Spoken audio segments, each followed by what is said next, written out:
어느 시골 교회에서 마당에다가 감나무를 심었습니다. 그랬더니 가을이 되니까 감이 주렁주렁 맺혔습니다.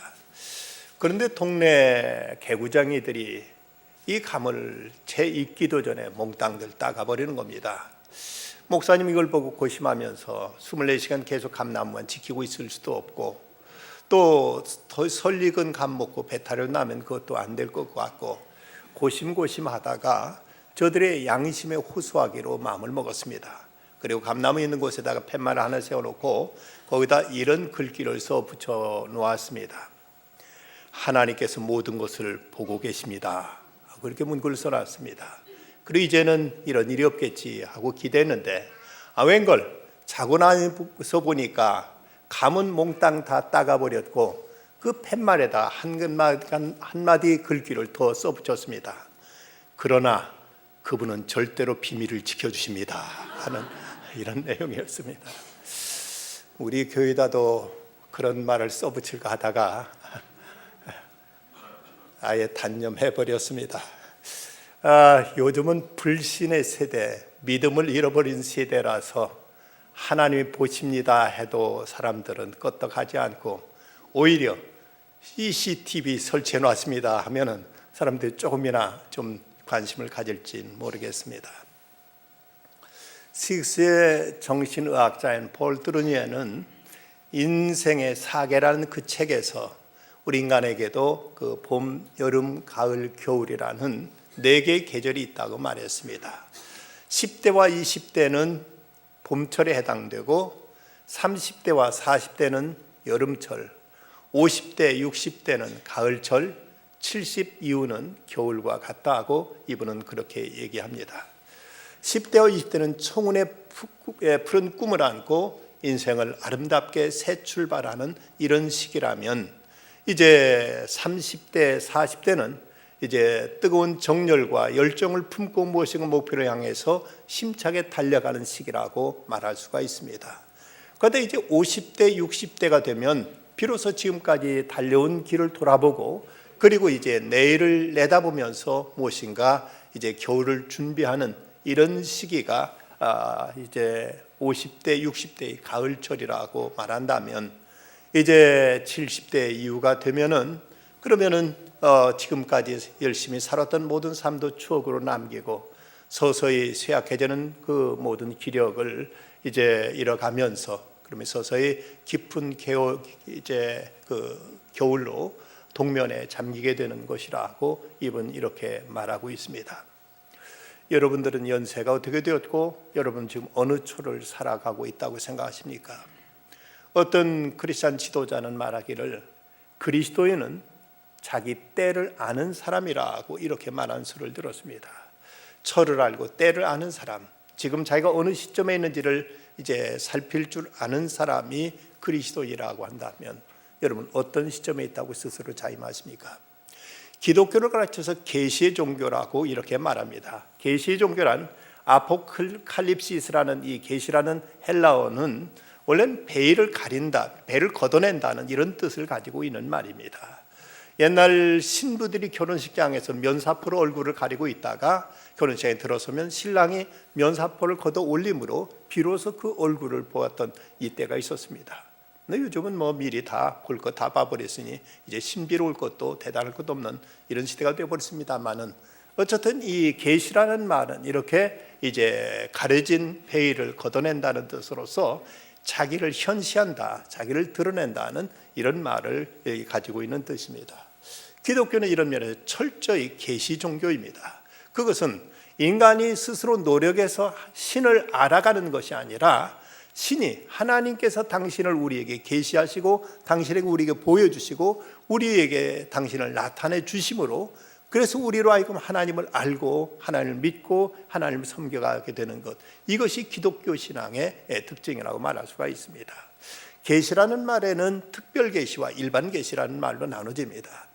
특별 계시라는 말은 하나님께서 썼던 선지자나 아니면 성경을 통해서 당신 자신이 직접 우리를 계시하시는 것, 나타내는 걸 말한다면, 이제 일반 계시란 말은 다른 말로 자연 계시라고도 말하는데, 이것은 어떤 자연 현상 또는 어떤 역사적인 사건들, 이걸 통해서 하나님께서 당신의 뜻을 우리에게 보이시고 나타내는 것, 이것을 일반 계시 혹은 자연 계시라고 이렇게 부르고 있습니다. 오늘 마태복음 16장 2절과 3절 말씀 보면 너희가 저녁에 하늘이 붉으면 날이 좋겠다고 하고 아침에 하늘이 붉고 흐리면 오늘은 날이 굳겠다 하나니 너희 날씨는 분별할 줄 알면서 시대의 표적은 분별할 수 없느냐라고 이렇게 말씀하고 있습니다. 우리가 하늘이 붉은 것 또 하늘이 흐린 걸 보고도 기상을 우리가 미리 예견한다면, 하나님께 주시는 이 시대적인 징조를 보고도 하나님의 뜻을 알지 못하는 이런 모습에 대해서 예수님께서는 이제 책망하고 계신 것입니다. 어떤 경건한 그리스도는 아침에 창문을 열면서 하늘을 쳐다보면서 주여 오늘 오시겠습니까? 저녁이 되면 창문을 닫으면서 주여 이 밤에 오시겠습니까? 하고 날마다 주의 오심을 고대하고 사모하고 그렇게 기도하면서 그날을 대비했다고 합니다. 우리는 모든 걸 통해서 우리에게 계시하시는 하나님의 섭리, 하나님의 경륜을 우리는 살필 줄 알아야 됩니다.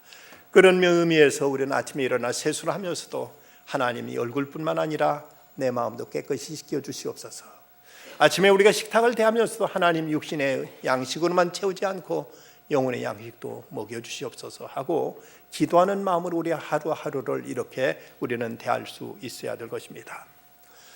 생각해보면 요즘처럼 좋은 절기도 없다 싶습니다. 먼저 기후에 있어서 우리는 난방도 냉방도 필요 없는 이제 가장 최적의 이제 기온을 우리는 요즘 누리고 있습니다. 뿐만 아니라 하늘은 맑고 이제 온갖 산야는 붉게 물들어가면서 참으로 이런 낭만의 계절을 우리는 보내고 있습니다. 봄부터 씨 뿌려서 수고하고 애쓴 모든 것에 대해서 우리는 그 열매를 거둘 수 있는 이런 수수의 계절, 결실의 계절을 우리는 맞고 있는 것입니다.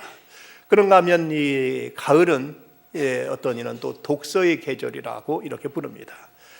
당나라 시인이었던 소동파의 친구 황산곡이라는 시인은 말하기를 사대부가 가을에 사흘만 책을 읽지 않아도 거울에 비친 얼굴이 미워진다고 이렇게 말하는 바가 있습니다.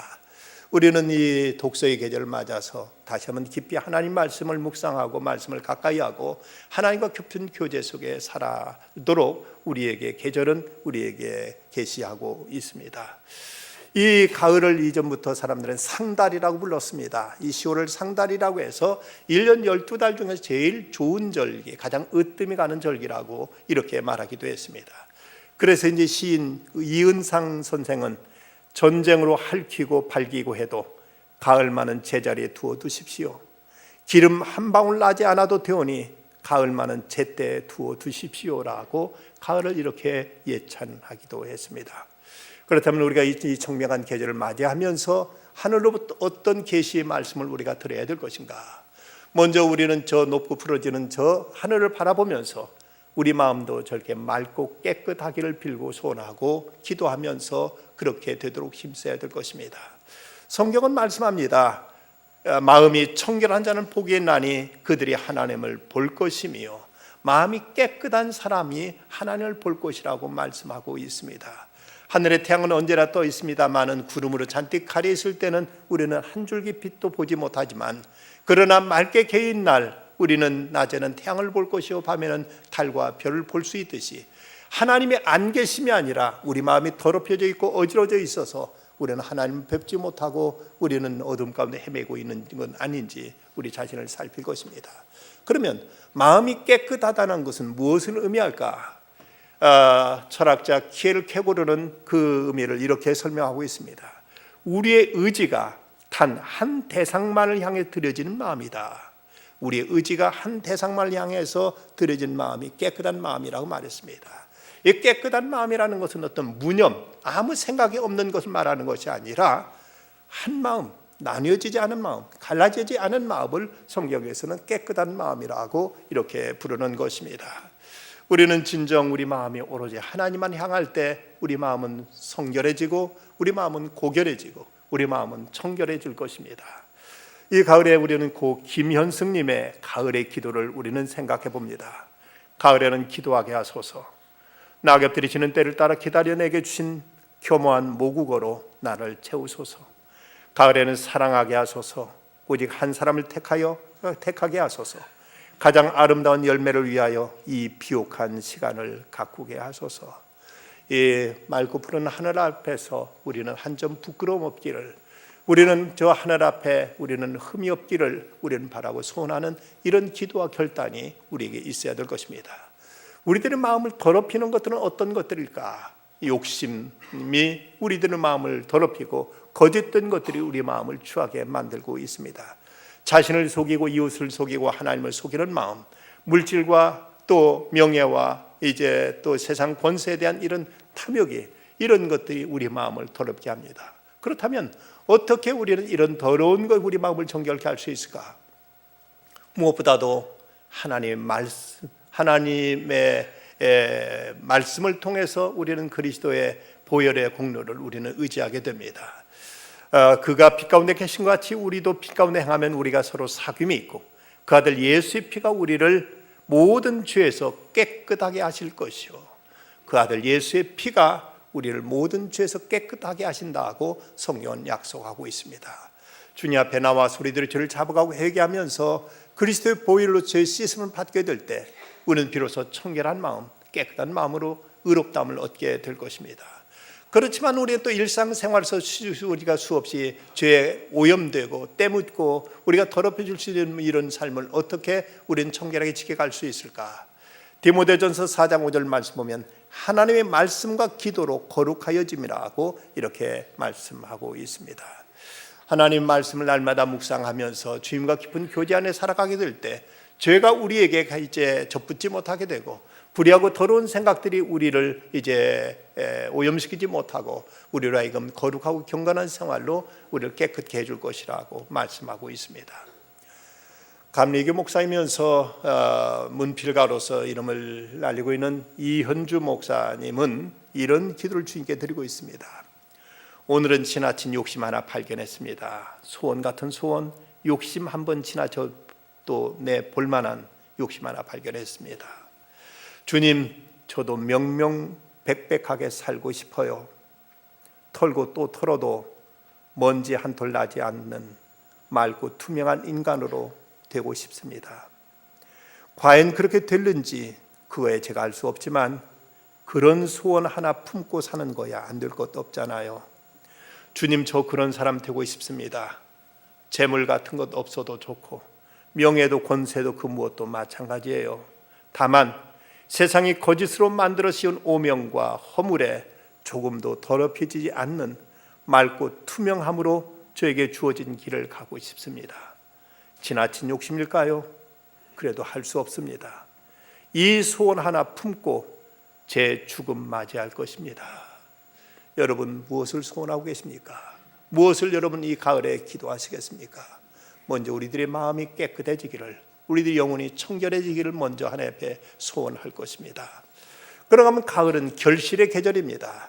게으른 자는 가을에 밭 갈지 아니하나니 그러므로 거둘 때에는 구걸할지라도 얻지 못하리라고 잠언서 오늘 20장 4절은 말씀하고 있습니다. 사람 뭔가 심어야만 거둘 수 있습니다. 심지 않고 거두겠다는 것은 도둑의 심보일 뿐입니다. 그래서 갈라디아 6장 7절 말씀, 사람이 무엇을 심든지 그대로 거두리라. 육신을 위하여 심는 자는 육체로부터 썩어질 것을 거두고 영혼을 위하여서 심는 자들은 여기서 성령으로 말미암아 영원한 생명을 거두게 될 것입니다. 심은 만큼 거둔다고 고린도후서 9장 6절은 이렇게 말씀합니다. 여기 곧 적게 심는 자는 적게 거두고 많이 심는 자는 많이 거둔다 하는 말이로다. 심기는 적게 심고 많이 거두려고 하는 생각이 잘못되어 있고, 내 자신의 육체만을 위해서 심으면서 그러면서 우리는 영원한 것, 신령한 것을 거두겠다는 그 생각이 벌써 왜곡된 것입니다. 하나님께서는 결코 심고 거두는 법을 어기지 않으십니다. 때로 우리들이 구원은 하나님의 은혜로 거저받은 것이다 하고 생각해서 아무것도 내가 심은 바가 없지만 나는 공짜로 거저 거둔다고 생각하는 사람들이 있어서 우리는 이 인과응보의 원리를 우리는 부정할 때가 있습니다. 그러나 그러지 않습니다. 나의 구원이라는 열매를 위해서 하나님은 당신의 독생자 예수 그리스도의 생명이란 씨앗을 골고다 산에 심으셨고, 그로 말미암아 우리는 이제 구원의 열매를 거두게 된 것입니다. 하나님도 하실 수 없는 불가능한 일이 세 가지가 있다고 합니다. 그 하나는 하나님은 거짓말을 하실 수 없고, 또 사랑의 하나님은 미워하실 수가 없고, 또 이제 공의 하나님은 심고 거두는 법칙을 하나님은 스스로 어길 수 없으시다고 이렇게 말하고 있습니다. 하나님은 우리로 하여금 심은 대로 거두는 법칙을 세우셨다면 우리는 이 법칙에 따른 내가 무엇을 심어야 될 것인지, 어떻게 심어야 될 건지를 깊이 심사숙고해야 될 것입니다. 어떤 이는 이런 말을 합니다. 나이 40이 되었으면 자기 얼굴 표정에 책임을 져라. 마음이 항상 울적하고 어둡게 지낸 사람, 그 얼굴이 어둠에 깃들기 마련입니다.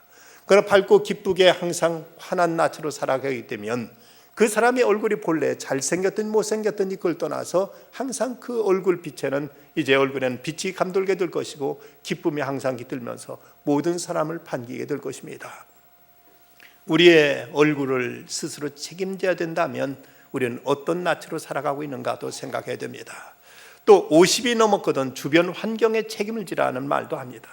주변 사람 나를 왜 이렇게 괴롭힐까, 나한테 이렇게 불친절할까를 생각하면서 주위를 원망하지만, 그러나 먼저 자신을 살피라는 것입니다. 내가 어떻게 처신하면서 살아왔기에 저 사람 나에게 이렇게 불친절할까, 내가 저들에게 어떻게 대했길래 저들이 나를 이렇게 홀대할까, 스스로 먼저 자신을 반성하라는 이런 얘기입니다. 심은 대로 거두기 때문입니다.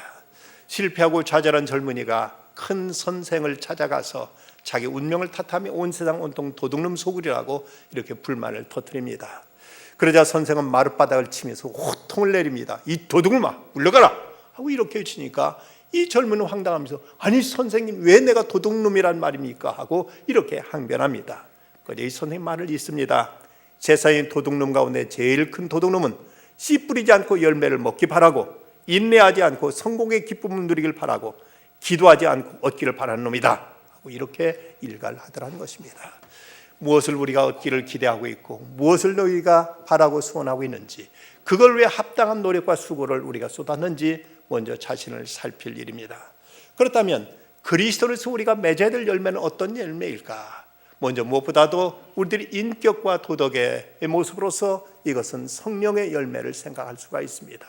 사랑과 희락과 화평과 오래 참음, 자비, 양선, 충성, 온유, 절제 등 이런 그 인격의 변화는 그리스도와 깊은 교제를 통해서 주님께 내 심령을 다스리실 때 우리 심령 안에 성령의 역사로 말미암아서 이런 성령의 9가지 열매가 맺히게 될 것입니다.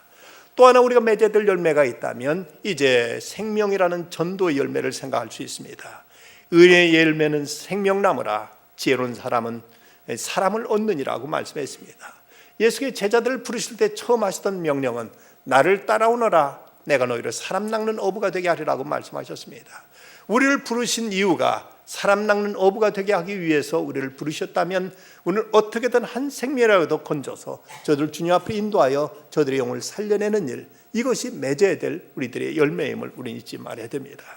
또 하나 열매가 있다면 우리들의 행실을 통해서 착한 이제 선행을 행함으로 착한 행실을 통해서 맺어지는 이런 선행의 열매가 있습니다. 골로새서 1장 10절 보면 주께 합당히 행하여 범사에 기쁘시게 하고 모든 선한 일에 열매를 맺게 하시며 하나님 아는 것에 자라게 하신다고 말씀하고 있습니다. 우리가 그리스도를 주님으로 영접했다면 우리가 어떻게든 이웃에게 보탬이 되고 도움이 되는 삶을 살아야 될 것이고, 이 사회를 위해서도 봉사하고 기하는 삶을 살아야 될 것이고, 하나님 나라를 위해서 헌신하고 충성하는 삶을 살아야 됩니다. 나를 통해 누군가 무엇인가 혜택이 있고 유익이 있어야 될 것이지, 늘 세상 사람들에게 짐이 되고 다른 사람에게 항상 신세만 지는 이런 모습으로 살아서는 안 되기 때문입니다. 예수님은 엄하게 경고하십니다. 이미 도끼가 나무 뿌리에 놓여 있으니 좋은 열매 맺지 아니하는 나무마다 찍혀 불에 던지리라고 주님은 엄히 말씀하고 있습니다. 미국의 한 언론사에서 복권에 당첨된 사람들의 그 후에 어떻게 살았는가를 조사해 봤던 적이 있었다고 합니다. 그랬더니 그들 대부분이 불행한 인생을 살았습니다. 알코올 중독, 마약, 도박 등으로 가정이 파탄났더라는 것입니다. 어떤 언론사에서 조사한 결과에 의하면 400만 불 이상의 복권에 당첨된 사람들 가운데 보니까 3년 이내 99.9%가 이혼하더라. 그리고 $700만 이상 복권 당첨된 사람은 몇 년 지나지 않아서 그 재산 다 잃어버리고 말더라는 이런 놀라운 충격적인 보고가 있었습니다. 그런데 그중에 일부, 극소수지만 일부는 복권에 당첨된 뒤에도 여전히 평안하고 안정되고 행복한 삶을 살아가더라는 이런 예의적인 이제 모습도 눈에 띄었습니다. 도대체 왜 그럴까? 그 사람들은 어떻게 살아가고 있을까를 눈여겨 살펴봤더니 이 사람들은 자기들이 이제 얻은 그 귀한, 그 막대한 이 복권 당첨금을 가지고 사회 봉사단체를 위하여 이제 기부하거나 하나님 나라를 위해서, 복음을 위해서 헌신하는 삶을 살았던 사람들, 이런 사람들은 이렇게 복권 당첨한 이런 어떤 그 삶의 급변하는 상황에 나타났어도 전혀 요동하지 않고 전혀 흔들리지 않고 여전히 생활의 안정과 함께 행복을 누리고 살아가더라는 것입니다. 우리는 선한 행실을 통해서 누군가 주의 이 사회와 민족을 위해서, 그리고 하나님 나라와 이웃을 위해서 우리는 선한 열매를 맺으며 살아가야 될 것입니다. 그럼 어떻게 우리가 이런 열매를 맺을 수 있을까? 요한복음 15장에 보면 포도나무 비유를 통해서 예수님이 이렇게 말씀하십니다. 내 안에 거하라, 나도 너희 안에 거하리라. 가지가 포도나무에 붙어있지 아니하면 스스로 열매를 맺을 수 없음 같이 너희도 내 안에 있지 않으면 그러하리라. 가지가 포도나무에 붙어있지 않으면 저절로 열매를 맺을 수 없다고 말씀하십니다. 이 말씀은 역으로 가지가 포도나무에 제대로 붙어있기만 하면 열매는 저절로 맺히는 것이라고 말씀하고 있습니다. 그렇습니다. 남자가 혼자 자식을 낳을 수 없고 여자가 혼자 아이를 얻을 수 없는 것처럼 서로 사랑하는 사람이 둘이 서로 함께 사랑하면서 함께 삶을 나누게 될 때 저들 사이에서 아름다운 생명이 태어나는 것처럼 우리가 그리스도와 연합된 아름다운 삶을 살아가게 될 때 여기서 그리스도의 또 하나의 생명은 여기서 탄생하게 되고 여기서 이 아름다운 열매는 맺히게 되는 것입니다. 영국의 내지 선교를 위해 헌신했던 허드슨 테일러가 중국의 깊은 곳에 가 사역을 하다가 깊은 영적인 슬럼프에 빠지게 됩니다. 모든 것이 다 무의미하고 무력하고 아무런 어떤 용기도 아무런 일할 어떤 이제 마음의 열심도 일어나지 않았습니다. 모든 걸 그대로 내려놓고 싶었고 아무런 열매도 맺히지 않은 가운데 그는 깊은 슬럼프에 빠지게 됩니다. 이때 그를 위해서 기도하던 그의 여동생이 이런 편지를 보내왔습니다. 오빠는 포도나무 가지에 불과하니까 그분께 맡기고 의지하면서 쉬십시오 하는 내용이었습니다. 포도나무 가지는 애써서 무엇인가 하려고 노력하지는 않습니다. 단지 포도나무에 붙어서 포도나무 저 이제 줄기로부터 양분을 빨아들이고 잎을 피워서 햇빛을 받기만 하면 저절로 여기서 열매가 맺혀지는 것처럼 우리 그리스도인들 주님과 깊은 교제 안에 살아가게 되면 우리 가운데서 아름답고 틈실한 열매들이 주렁주렁 맺히게 된다는 것입니다. 우리는 그리스도와의 교제, 주님과의 함께 사랑을 나누고 주님과의 깊은 이제 영적인 교제를 이어가게 될 때 이런 가운데서 우리는 아름다운 열매를 맺어가게 될 것입니다.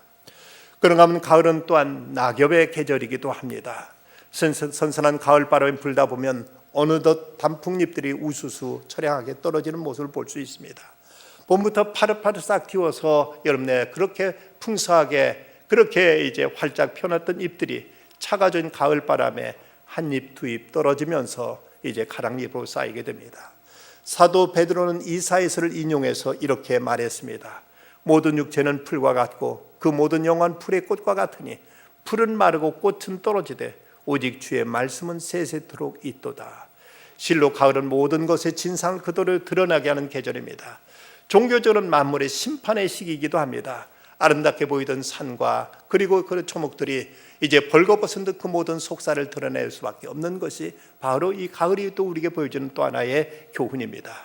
우리 인생에도 이런 낙엽의 계절이 있습니다. 육체의 자랑과 지식의 자랑과 재물의 자랑 등 이 모든 것도 다 덧없고 이 모든 것도 다 허무함을 우리에게 드러내고 나타내는 이제 이런 계절이 찾아오게 되는 것입니다.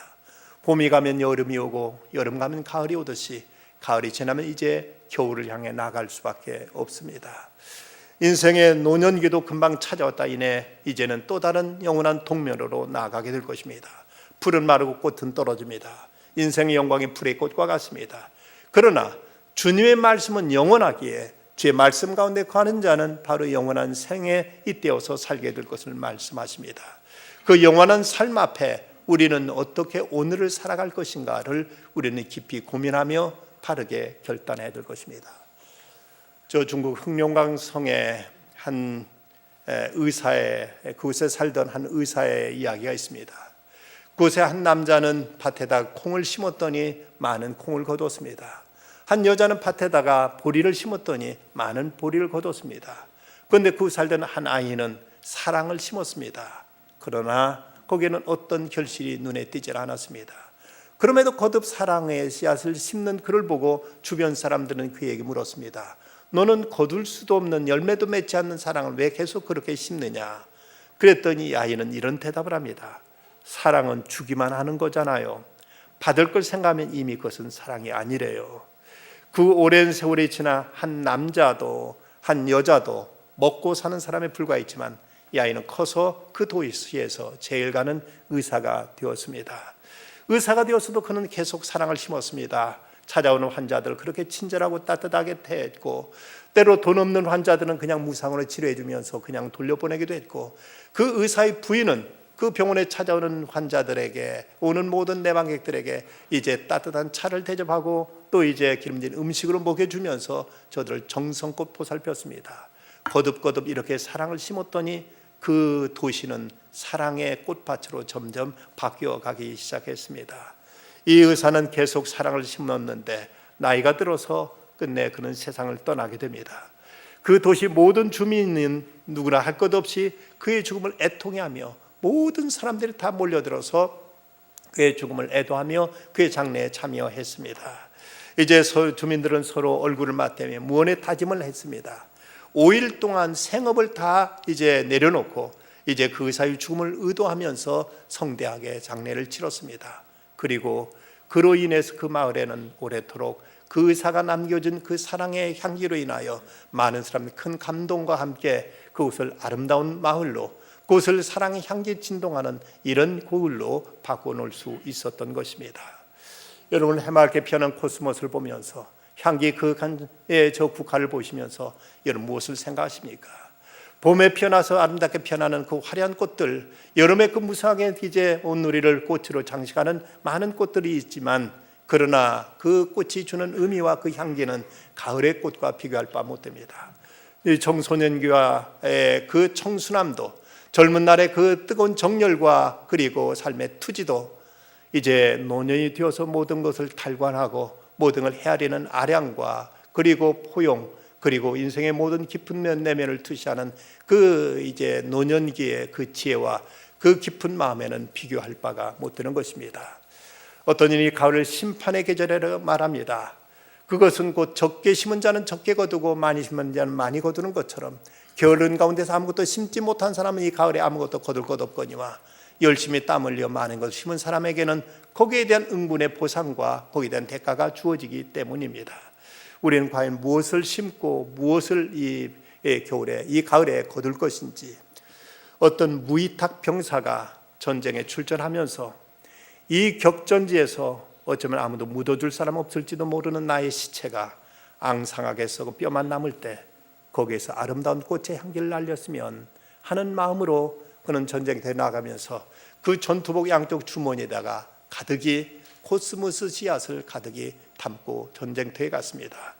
거기서 무서운 전쟁이 수루한 그 자리, 그 무위탁 병사에도 역시 전쟁에 그만 전사하여서 그 시체가 썩어 몸에 지니고 있던 그 코스모스가 이제 이것이 흩날렸습니다. 그리고 그 다음에 가을에 이 코스모스가 온 그 들판을 이제 그곳에 아름다운 꽃을 피우고 이곳을 꽃동산으로 만들게 되었다고 합니다. 우리가 살다 간 삶의 자체는 어떤 향기가 날게 될 것인지, 어떤 모습을 세상에 우리는 남기고 갈 것인지를 우리는 생각해야 될 것입니다. 시인 윤동주의 내 인생의 가을이 오면이라는 시를 함께 음미하고자 합니다. 내 인생의 가을이 오면 나는 나에게 물어볼 이야기가 몇 가지 있습니다. 내 인생의 가을이 오면 나는 나에게 사람들을 사랑했느냐고 물을 것입니다. 그때 가벼운 마음으로 말할 수 있도록 나는 지금 많은 이들을 사랑해야겠습니다.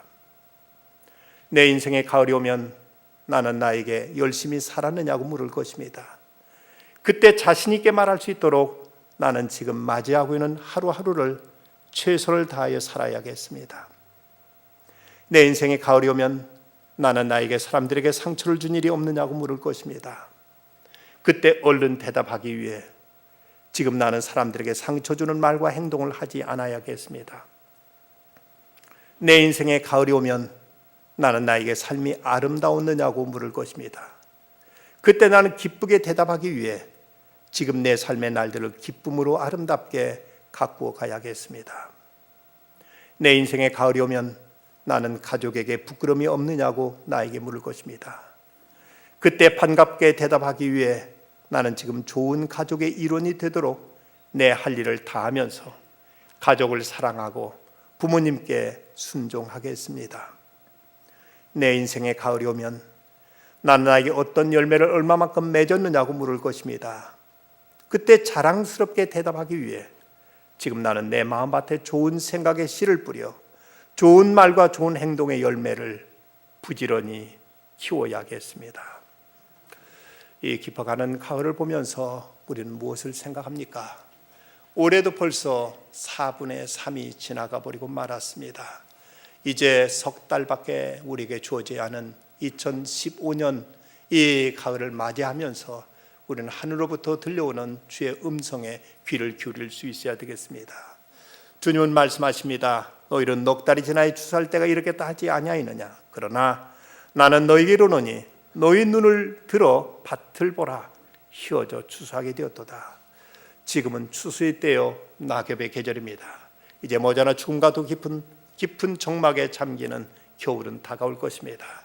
마지막 기회를 은총으로 여기고 우리에게 주어진 소중한 이 계절에 옷깃을 여미고 고요히 들려오는 하늘의 음성에 귀 기울이면서 우리는 보다 깨끗한 마음으로 그리고 열매 풍성이 맺도록 그리고 다가올 저 영원한 내세를 바라보면서 그날을 대비하며 살아가는 중에 이 청명한 계절이 우리에게 은총의 계절로 많은 열매 풍성에 맺을 수 있는 축복의 계절로 맞이하는 모든 성도들이 다 되시기를 주의 이름으로 축원합니다. 기도하시겠습니다.